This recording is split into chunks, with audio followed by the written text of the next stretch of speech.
Welcome to this week's episode of Bridge to Faith. I'm your host, Yusuf Estes, and for the next few minutes we're going to be talking about faith, what it is, how you can get it, and how it applies to today's world. After that, we're going to be talking about using the English that we already know to learn something about the Arabic language. And then following that, we'll have somebody's particular story of their bridge to faith. All of that and more is coming up right here.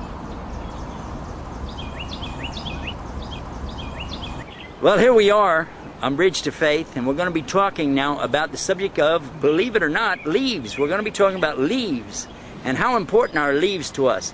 One of the things that a lot of you already know, that leaves breathe out exactly what we need to breathe in. This is where oxygen comes from on our planet. If it weren't for the trees and the plants, if it weren't for all of these lovely leaves that we see around us every day, well, there wouldn't be any oxygen, and then what would we do? So it's very important for us to keep in mind the value of trees, plants, and especially these leaves. These leaves are the lungs of the trees, actually. Take a look here with me and observe the sizes, shapes, and textures of these leaves. There's something special I want to tell you about these leaves. One of the things that really impressed me so much when I came into Islam was how it increases my faith the more that we talk about the things that are created by Almighty Allah and how they apply to what we do every day. We have these small tiny leaves like these that we see right over here. See these small tiny leaves, huh? Take a look. And then we have the larger leaves. And you're saying to yourself, okay, what's that mean? Well, for one thing, the large leaves that you see right here don't necessarily give off the most amount of oxygen. Another thing that's important to know about these leaves is that there are many trees, many trees throughout the world, everywhere you go. Thousands and millions of kinds of trees, and so many uncounted trees that nobody could even begin to count them. But there are no two leaves exactly alike anywhere on the planet. Can you imagine this? Of the tens of thousands of millions and zillions and gazillions of leaves, big leaves, small leaves, tiny leaves, leaves that, well, who could imagine some of the sizes of these leaves? And all the time that I'm telling you this, I'm observing as well as you are that there are no two exactly alike. In the beginning you might say, well, I think those two are very much alike, but if you weighed them, you'll find they won't have the same weight, or the texture, or the density, because there are no two exactly alike. As we look through the creation of Almighty God, and we see so many different kinds of leaves, trees, everywhere around us, what we observe is what? That there are no two exactly alike. And this is something that should increase your faith as you begin to realize that the very thing that's keeping you alive right now is what these leaves are giving off. This is why there is no life on other planets. They don't have anything to produce the oxygen that is so needed by the mammals. At the same time, they don't have anything producing what the trees and plants need to keep them alive either. And this is one of the subjects that we talk about on the Bridge to Faith, is the subject of what's around us every day. The plants, the flowers, the animals, all of these things are important to us. There is no one part of the environment that's independent and on its own. All of it works together. All of it produces it's called in Arabic the ahwal, the condition that we're in. And if it weren't for this, where would we be? You know, we send those satellites up into outer space, and we send the rocket ships out in different places to discover things on different planets so we can learn from them.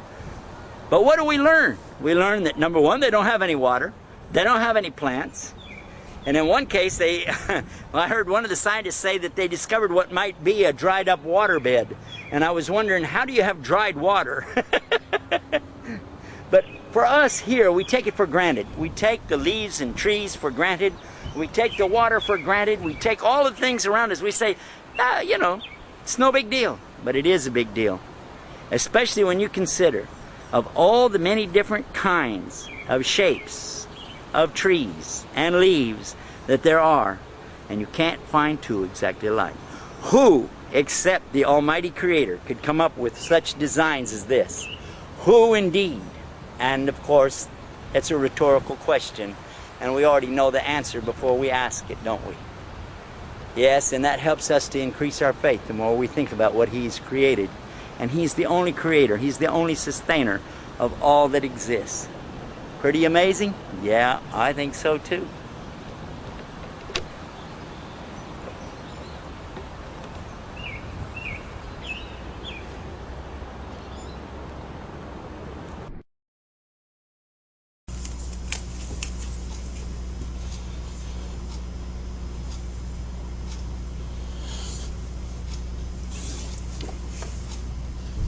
Who? Now, if you put some sound with the wow, hua, hua, it means he is. Hua, he is. Hua. At the end of a word, when you have him like this, that's ha, or it can be like this, who. It means that the word was talking about a male or man, and it's saying him, he.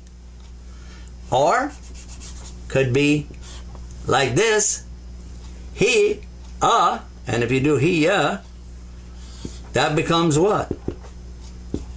He. That's hua and he. That means him and her in Arabic. Hua and he, him and her. That's pretty cool, isn't it?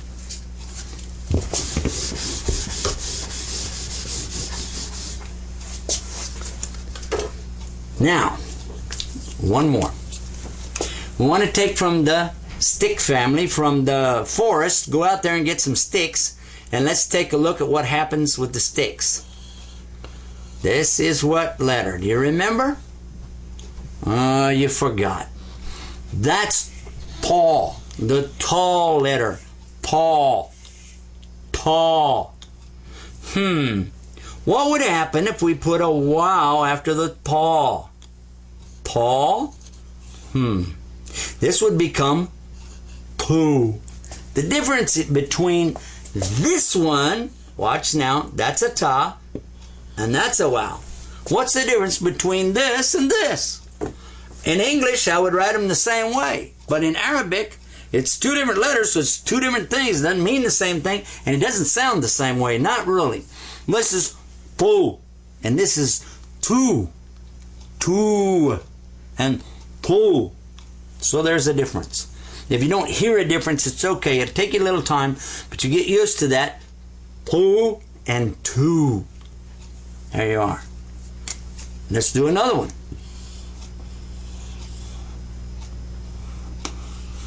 What is that? Do you remember what this is? P. P.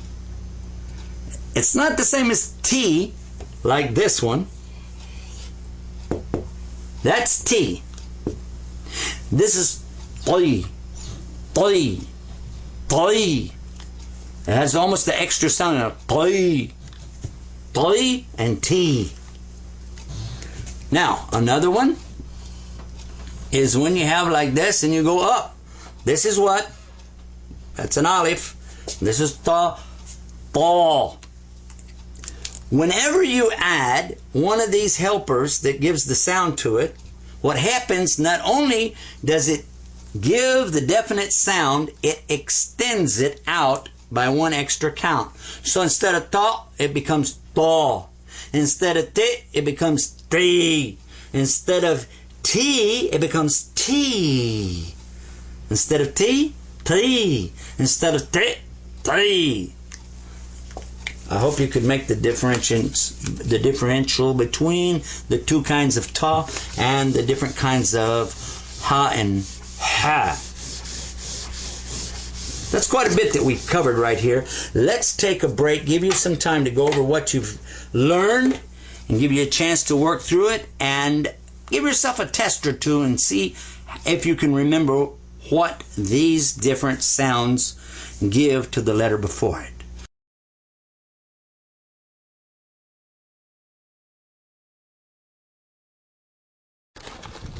Showing the kids and everything about how if you build a fire, you build it all up from the bottom, put a real nice paper or tinder on the bottom, and little twigs getting bigger and bigger and bigger until you got some good sticks and logs on top. So when you light it, you should be able to just get it going with one match if you got it all built right. So you come on the side that the wind will take it also, so the wind helps you blow the fire into the wood. So I came on this side because I know that the fire is going to go that way. So I got one match, and you just step back, and if you built it right, it'll go. Just like that, without any hassle, without any gasoline, or without any blowing, or without any fanning or fuss. There it is.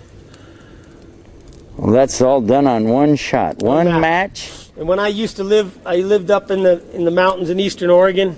I got 20 acres of land out there, and when I lived out there, I used to build a fire like this, and then at the end of the day, or when you're done cooking and stuff like that, I would just put a big log on it and kind of pile it all together. It's called banking. You bank it up. And then in the morning, when you come, if you did it right, there's still some hot embers in there. So I would put a few little pieces of stick and a piece of the moss and blow on it and get it going again without no match. And then I would keep that fire going for like a month or 2 months off one match. It would just every morning I would come out and get it started again from the little embers in the fire. And so literally that one match fire could last you for months as long as you had the same camp and you knew how to get it going from the spark in the morning.